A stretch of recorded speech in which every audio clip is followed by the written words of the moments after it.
민주사회를 위한 변호사 모임의 김준호 변호사님 토론 10분 내로 부탁드리겠습니다. 네, 김준호입니다. 예전에 이런 문제에 관해서 몇 번 비공개 글을 썼는데 그 글을 연구 결과에서 각주로라도 이렇게 언급해 주셔서 네, 감사합니다.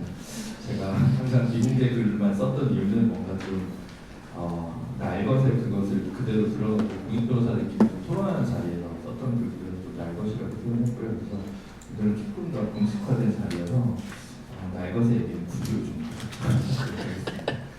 공익 변호사가 뭐냐? 변호사가 다 공익이지. 공익 변호사는 뭐 따로 있냐? 공익 변호사가 뭐 자꾸 변호사랑 활동가 사이에 적재성을 따랐다 하냐? 그냥 자격증이나 활동가지만 변호사는 변호사에 불과하지. 이런 질문들이 뭐 한 20여 년 동안 이 바닥에서 뭔가 해보려는 변호사들을 괴롭히거나 그 주변에 있는 불평하는 거였습니다. 정확한 답을 찾지 못한 채 논점이 약간 바뀐 것 같습니다. 공익 변호사가 너무 많이 드러나가지고 공익 변호사 그런 거 필요 없어 이렇게 얘기할 단계는 그냥 지나버리고 이들이 어쨌든 필요로 하는 것 같고 있으면 좋은 것 같고 더 늘어날 것 같은데 이걸 어떻게 더 잘해볼까 이렇게 이전의 문제들이 약간 남아있지만 새로운 단계로 진입해 있는 게 아닌가 싶고 그런 상황에서 시의적절한 실태조사가 이루어진 게 아닌가 싶습니다. 앞서 얘기했던 걸 가끔 좀 반복하지는 않겠지만 그 공익 변호사가 좀 하려고 하는 분들이 늘어나면서 생겼던 행사가 공익 변호사 라운드 테이블이라는 거고요. 공익 전담 변호사들이 늘어나면서 그들끼리 교류를 좀 하면 나온 행사가 이제 공익 변호사 한마당이라는 행사가 있습니다.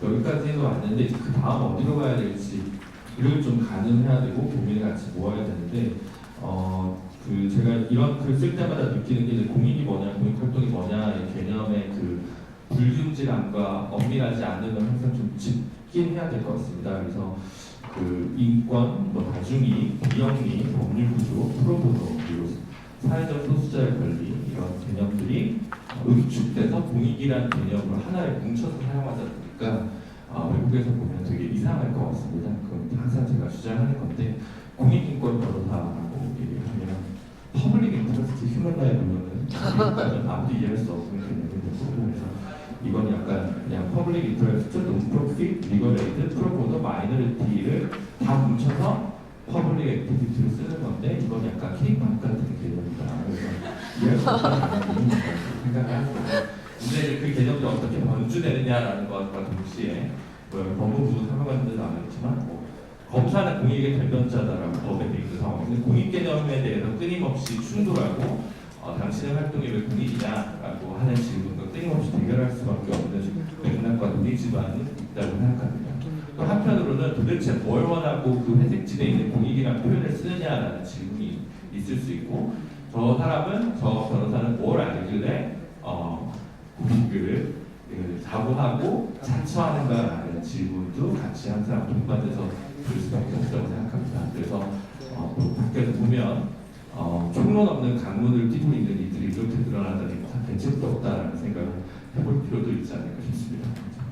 차마 문서로 담게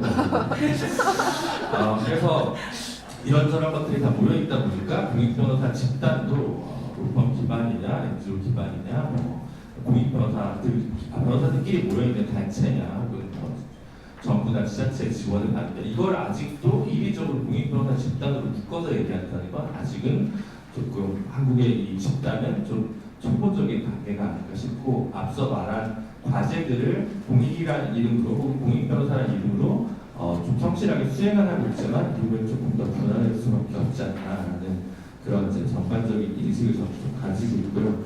어쨌든 그 과정에서 실태 조사에서 드러난 이제 국가 쟁점에 대해서 좀 얘기를 해보자면 거듭 얘기하지만 그 단체의 성격에 따라서 문제와 처방전이 저는 다르기 때문에 이례적으로 얘기할 수는 없는데 그래도 그를 위해서 바깥에서 그러니까 개인과 개별 단체가 풀어야 될 과제가 있고 우리 사회가 같이 해결해 줄 수 있는 과제가 있을 텐데 그 사회가 해결해 줄 수 있는 과제가 뭘까 좀 고민해봤습니다. 전문성 문제는 일단은 교육과 관련된 지지 지원을 법조계에 공신력 있는 단체나 이런 데서 좀 풍부하게 제공을 해서 이런 쪽에서 답안 나오는 길을 모색하는 변호사들 또 활동가들에게 교육 프로그램을 충분히 제공하는데 좀 물적, 인적, 재원, 투자를 좀 아끼지 않아야겠다. 특히 뭐 변협이나 서울지방변호사회나 제가 인민변 같은 데서도 그런 부분들을 좀 열심히 해야 될 것 같은 생각이 듭니다. 특히 이런 그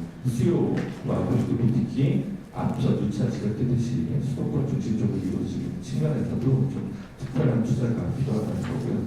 정체성 문제는 두 가지만 좀 얘기를 하고 싶습니다. 하나는 공감이 처음 출연했을 때도 그런 게 이제 질문들이 있었는데 예전에 그 전에는 경제하는 NGO 시민사회 단체에 상근하는 변호사가 있다가 이렇게 한 3년 정도 일하고 나가는 경우가 많았습니다. 결국 이제 업무의 특성의 차이인지 아니면 한편에서 보기에는 그 당시에 변호사들이 약간의 어떤 심리적 특권 의식을 버리지 못한 것인지 뭐 많은 물음표가 확인되지 않는 방식으로 구성했는데 어쨌든 소송 업무를 수행하게 되면서 생기는 좀 업무의 특성이 연구자와 활동가가 다르시 변호사도 일정한 부분 그런 특성이 있었던 부분이 있고 차라리 그 문제를 우회하는 하나의 방식이 변호사들끼리 차라리 있고 그들 사이에서 오히려 네트워크하고 교류하고 공부를 하면 오히려 역량이 더 풍부해지는 지점을 선택적으로 존재하는 것도 있지 않나라는 고민이 들고 그 얘기는 뭐냐면 여전히 그때 많은 단체들이 단체 안에 상근 변호사를 필요로 하는데 이에 관해서 그 경험이 있는 단체냐 아니냐에 따라서 굉장히 좀 다른 결과들이 나오고 그렇기 때문에 그에 관해서 조금 더 활동가와 그 안 좋은 방식으로 변호사들과 헤어진 경우 좋은 방식으로 변호사들이 있는 경우 뭐 이런 것들과 관련해서 조금 더 심도 있는 연구 작업이 좀 필요하지 않을까 필요하다는 그런 관련한 매뉴얼까지는 아니더라도 연구조사 결과가 좀 있으면 앞으로 활동가 시민사회도 그리고 공익변호사의 길을 갖고자 하는 이들에게도 도움이 되지 않을까 싶습니다. 재무적 문제는 뭐 얘기하기 되게 조심스럽습니다. 어쨌든 실태조사에서 밝히시 누가 보기에는 공익을 자처하는 상대적으로 고연봉을 받고 있다고 여전히 지적하신 분들도 꽤 많기 때문에 여기가 뭐 애쓴다라고 하신 분들도 있고 뭐 이런 거 가지고 좀 있지 이렇게 생각하시는 분들도 있어서 되게 나뉠 것 같습니다. 역시 단체별 사정이 굉장히 다르고요. 근데 예전에 제가 뭐 통계적으로 조사한 건 아닙니다만 생각해보면 난 똑같이 받겠다 일반 활동가랑 최저임금도 활동가들이 못 받던 시절에 지금도 물론 그런 단체가 많습니다. 똑같이 받다가 몇 년 있다가 그냥 나라 떨어지는 경우들이 생각한 좀 있었던 것 같고 지금은 일반 활동가가 좀 더 많은 보수를 받고 업계에 있는 그냥 변호사들이 적은 그 정도 어느 선에서 좀 정리가 되어 있는 것 같은데 어쨌든 단체들도 마찬가지겠습니다만 한 10에서 15년 차까지 그 활동 비용을 마련할 수 있는 구조를 갖추는 게 좀 중요할 것 같습니다. 지금 조사해 보시면 대부분 30대고 제 나이 대에 있는 그 제가 지금 41살인가요? 한거 없이 그러니까 이때가 되게 비중이 두텁습니다. 근데 이제 45세 이후에 이런 공익 활동하는 변호사는 한 자리 숫자로 뽑히거든요. 그리고 제가 2년 했습니다만 일반 공익활동가 단체 활동가들 조사할 때도 그때 이제 맞벌이 여부 뭐 이런 것들 자녀 여부 이런 거 다 조사하거든요. 뭐 사생활 침해 가능성 때문에 조사 안 했는지 모르겠는데 이걸 꼽아보면 좀 그런 부분들도 지속 가능성이 연결돼서 재무적 문제가 어쨌든 가정 내에서 해결해야 되는 부분이 많기 때문에 그래서 그런 부분은 앞으로 그러면 더 평생 이걸 할 때 생애 주기에 어떤 방식을 택할 것인가 다른 단위 공직이 됐든 다른 단체를 공익변호사가 옮기면서 풍부한 커리어를 형성할지 단체들에서 그 문제가 해결될 수 있을지 이거는 꽤 규모 있는 단체 예를 들어 참여대 같은 데도 또 당당히 이건 비트로처럼 이런 데는 다 똑같이 고민하는 거거든요. 우리 사회 활동가에는 뭐 조론사 갈 데가 없다. 그래서 그런 것들과 연구해서 고민할 거기 때문에 재무적 문제는 일정한 시기까지는 좀 책임지되 그 이유는 또 다른 길을 모색해야 볼 스테이지가 오지 않을까. 아까 김재호 교수님이 10년마다는 좀 실태조사가 필요하다고 생각하는데 그 부분이 이후에 어떤 경로로 어떤 커리어를 이 사람들이 그리게 될지 한번 일있게 볼 것 같습니다. 새로운 활동 지역 얘기를 많이 하셨는데 저는 이제 영역도 마찬가지라고 생각합니다. 그러니까 이전에 없던 영역들 뭐 예전에 성소수자 부분은 없었는데 난민이 없었는데 공익변호사들이 많이 하고 있어요. 빈곤 쪽 부분은 아직도 좀 많이 부족합니다. 이런 부분은 뭐 진출해야 된다. 진출할 거 다 생각할 수 있죠. 근데 그걸 기획을 누가 하냐. 기획의 주체가 누구냐, 누가 돈을 낼 거냐, 예를 들면 이런 문제가 하나 좀 던져지는 것 같고요. 그 다음에 단체들이 다 변호사들이 작은 단체에서 있으면서 실무까지 하고 보니까 오히려 전체 사회를 보면 로스가 되게 크다고 저는 생각합니다. 그래서 우리 좀 이런 활동하시는 분들이 자꾸 소박한 걸 좋아하는데 크고 아름답기가 어려운 겁니다. 크게 좀 약진해서 좀 많은 변호사들이 한 영역에서 그 단체에 대다섯 명씩 있어야 사실은 좀 더 전문성 있고 큰 소송들을 좀 할 수 있다고 생각하거든요. 나쁘게 얘기하면 이제 공감 같은 경우 좀 규모가 큽니다만 한 영역에 한 2분씩 정도 계십니다. 그래서 실제로 공감의 정체성이 뭐냐 여러분 후원적 플랫폼이다 이렇게 얘기할 수 있거든요. 극단적으로 얘기를 하면 그러니까 해외에 있는 사례를 보면 넌 뭐 하는 단체냐 이제 이주민 단체다 난민 단체다 이런데 우리는 약간 백화점을 좋아하죠. 백화점식 운동을 싫어하시는 분들도 있는데 그게 뭐 전 나쁘다고 생각하지 않습니다. 시민들도 다 아울렛과 백화점을 택하는데 왜 우리는 이제 그러니까 다만 제 말은 규모의 경쟁을 실현하는 게 되게 중요하다는 거죠. 그렇지 않으면 개별들이 언제는 국세청 공시하고 있고 언제는 법무부에 보고서 내고 있고 이런 거 하다가 실제로 더 영향을 써야 돼. 공익 변호사의 숫자는 늘어나는데 그분들이 개별화되기 때문에 좀 계속 생기는 로스가 있다. 그에 대한 부분이 필요하고 다만 이 공간 영역에 대한 새로운 투자, 그러니까 아까 재무적 문제에 대해서 쉽사리 우리 사회에서는 아직까지 공공 정부의 기금을 사용하는 것에 대해서 좀 아직 좀 유보적입니다. 유럽 같은 경우 좀 다르겠지만 그러나 전통적인 법률 구조를 조금 더 벗어나서 조금 더 적극적으로 하는 그 아웃바딩식의 법률 구조 형태, 그러니까 서울사회복지공익법센터처럼 이런 활동들에 대한 투자가 오히려 공공에서 늘어나야 되고 법무부에서 약간 평가도 애매하고 지금 실태도 애매하고 법률 홈닥터 제도를 어떻게 개선할까, 그러니까 전국 100대 과정된 형사공공변호인제도를 어떻게 유기적으로 잘 접근할까. 사실 이제 국가의 재원과 관련된 부분은 이 부분에 접근해야 되고 공익변호사 어쨌든 남들이 보면 뭐 돈도 뭐 평균임금 이상 받는 것 같은데 뭐 나라 돈으로 지원하냐 이런 고민이 들 수 있거든요.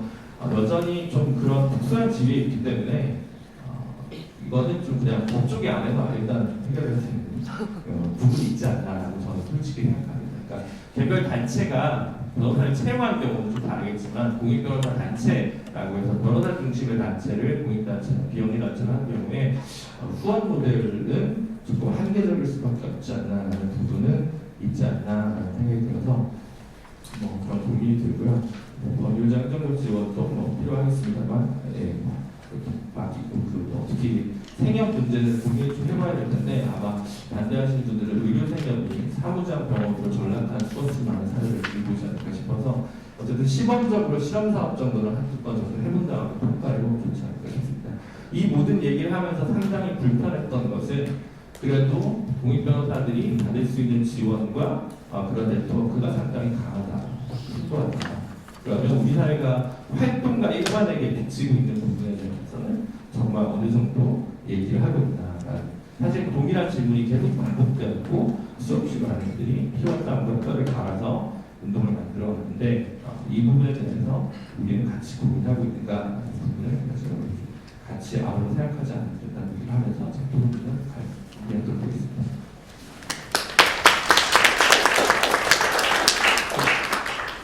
예, 김준호 변호사님은 공익의 개념, 공익 변호사의 개념이 여전히 이제 불균질하고 불투명하기 때문에 이에 대한 처방이 조금 더 이제 섬세해져야 된다. 이를 전제로 해서 전문성과 정체성의 문제, 또 후원 재정의 문제, 새로운 활동 공간, 지역과 영역에서의 그런 발굴과 투자의 문제, 법률적 행정적 지원 문제, 조금 더 이제 큰 이야기지만 활동가 지원의 일반적인 문제까지 짚어주셨습니다. 감사드리고요.